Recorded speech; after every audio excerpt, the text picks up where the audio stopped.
HS1 news में आपका इस्तकबाल है। आइए देखते हैं चंद मिनटों में कुछ अहम खबरें। तेलंगाना हाई कोर्ट ने हुकूमत को हिदायत दी है कि वो फंक्शन हॉल्स में शोर के कंट्रोल करने के लिए किए जाने वाले इकदामात की तफसीलात पेश करें। अदालत ने रिमार्क किया कि सिर्फ 10,000 रुपए का जुर्माना किया जाए तो ये मामलात नहीं रुकेंगे।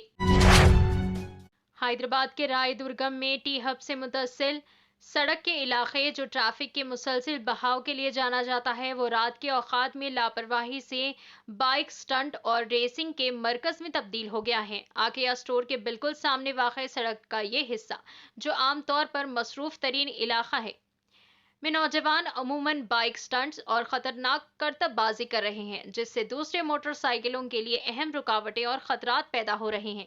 एक सारिफ ने सिटी पुलिस को टैग करते हुए ट्वीट करते हुए कहा कि नौजवानों के एक ग्रुप ने बाइक स्टंट करने के लिए सड़क को अपना अड्डा बना लिया है। रात के औकात में खास तौर पर इख्तिताम हफ्ते पर सख्त निगरानी की जरूरत है। रायदुर्गम ट्रैफिक पुलिस के इंस्पेक्टर ने अवाम को यकीन दिलाया कि कार्रवाई की गई।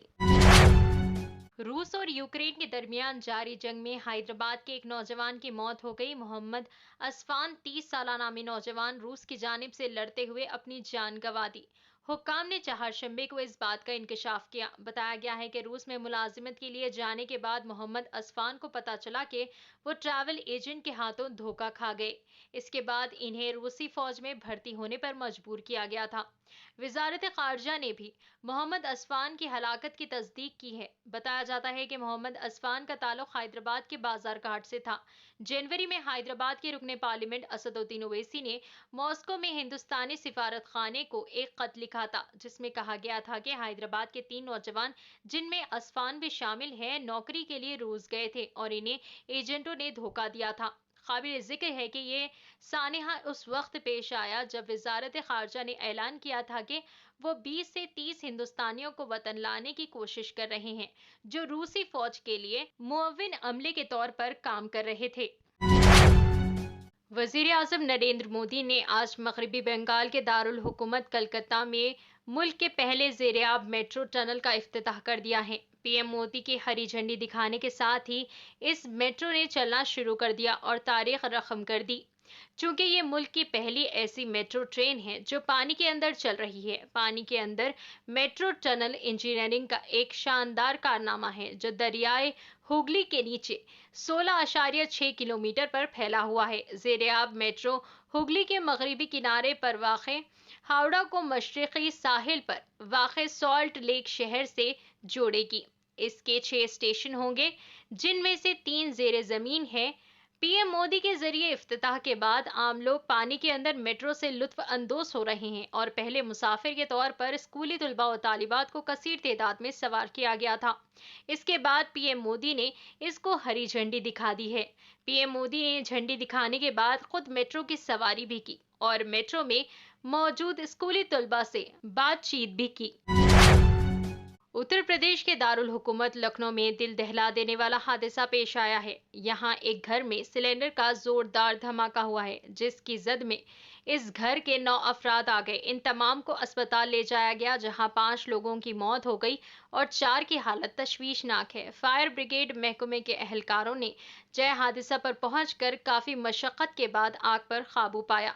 न्यूज पोर्टल आज तक के मुताबिक ये हादसा लखनऊ के काकोरी के हाता हजरत साहब में पेश आया है।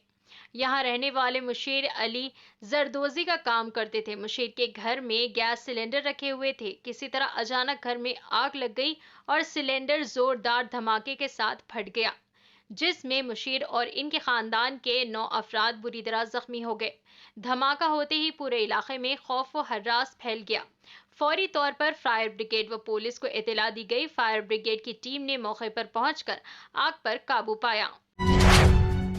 भारत राष्ट्र समिति के कायदीन ने चारशंबे के रोज तमाम हलकों में एहतजाजी मुजाहरे किए। रियासती हुकूमत पर जोर दिया कि वो लेआउट रेगुलराइजेशन स्कीम LRS को बगैर किसी चार्ज के लागू करें।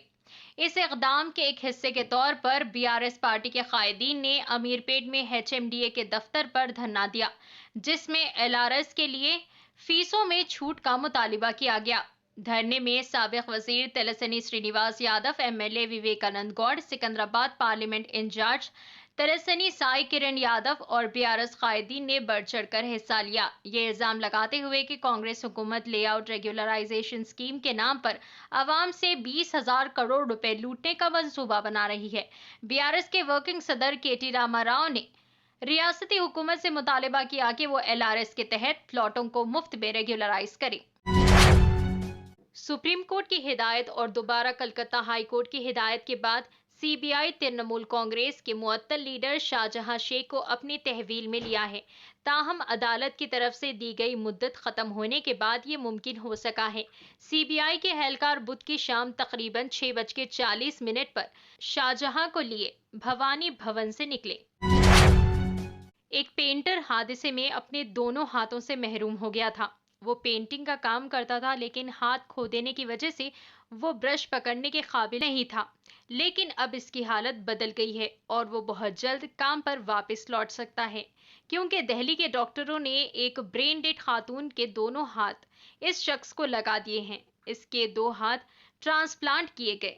इस कामयाब ऑपरेशन के साथ हिंदुस्तानी डॉक्टरों ने तिबी तारीख में एक नई तारीख रकम की है। तफसीलात के मुताबिक 45 साल शख्स 2020 में ट्रेन हादसे में अपने दोनों हाथ खो बैठा था। इसी दौरान जनूबी दिल्ली के एक स्कूल में काम करने वाली मीना मेहता नामी खातून का हाल ही में ब्रेन डेड हो गया। इसने मरने के बाद अपने औज़ा अतिया देने का पहले ही ऐलान किया था। खातून की वसीयत के मुताबिक इसके हाथ दिल्ली के एक पेंटर को अतिया किए गए। इस सर्जरी में गंगाराम अस्पताल के डॉक्टरों की हैरत अंगेज सर्जरी की। डॉक्टरों ने तकरीबन 12 घंटे तक ऑपरेशन किया। डॉक्टरों की मेहनत रंग लाई है। पेंटर की सर्जरी के बाद डॉक्टरों के साथ तस्वीर खिंचवाते हुए अपने हाथ के अंगूठे से थम्स अप का निशान दिखाया। डॉक्टर्स के मुताबिक अब ये अपने हाथों से काम कर सकेगा। फिलहाल के लिए बस इतना ही। देखने के लिए शुक्रिया।